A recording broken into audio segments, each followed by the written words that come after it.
Assalamualaikum warahmatullahi wabarakatuh.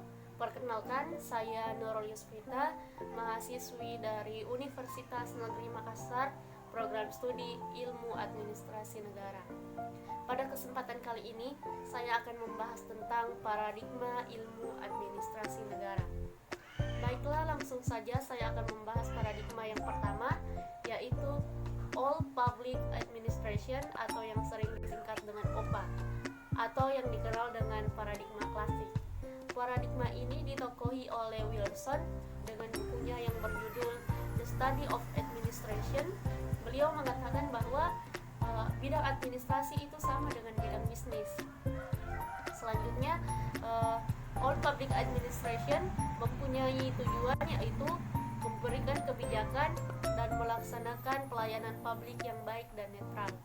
Adapun kekurangan dari OPA itu sendiri, yang pertama, sistemnya masih sangat kaku, dan yang kedua itu kurang efektif dalam memecahkan masalah dalam pelayanan publik karena diskresi pendapat itu masih sangat terbatas.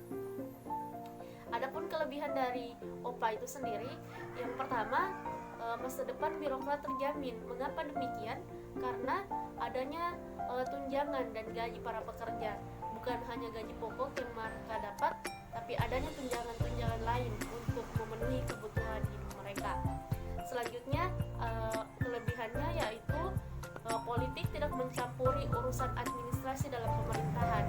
Jadi administrasi dalam pemerintahan dapat tertata dengan baik. Adapun penerapan OPA itu sendiri, tadi saya sudah bahas bahwa politik itu tidak mencampuri urusan administrasi.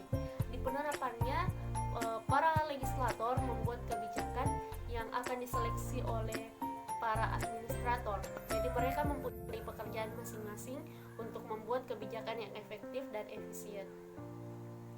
Terus, saya akan membahas paradigma yang kedua, yaitu New Public Management atau NPM. Paradigma ini hadir karena OPA atau paradigma klasik yang lalu itu dianggap kurang efektif dalam memecahkan masalah yang terjadi di dalam pelayanan publik.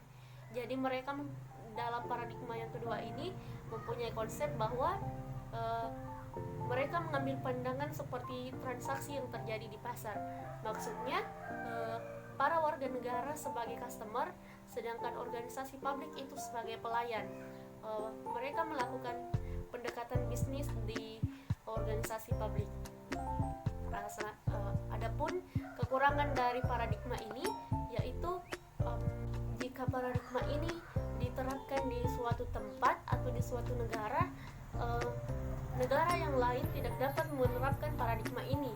Mungkin karena adanya kebiasaan-kebiasaan masyarakat yang masih melekat kepada negara yang tidak bisa menerapkan New Public Management ini. Adapun kelebihan dari New Public Management ini, di sini dia mengadopsi nilai-nilai manajemen sehingga efektif dalam kerjaan begitu.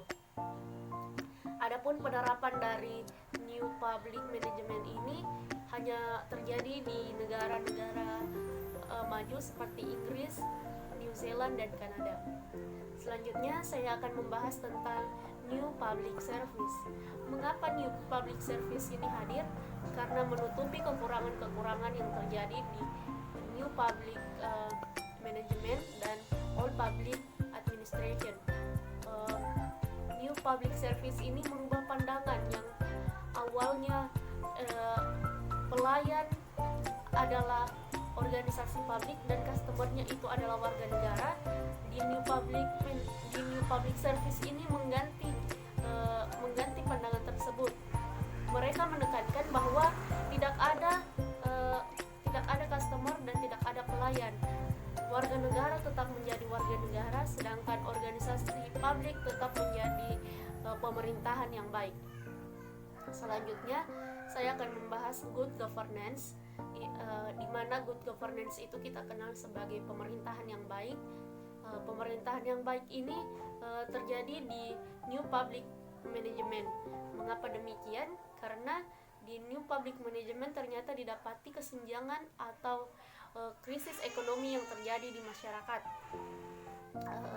Jadi pemerintah akan diubah konsepnya menjadi pemerintahan yang baik untuk menghilangkan para pelayan, atau maksud saya para pemerintah yang mengambil hak-hak masyarakat begitu. Tapi good governance ini diefektifkan kembali, maksud saya diperbaiki, dibuat menjadi lebih baik, dan digantikan menjadi sound governance.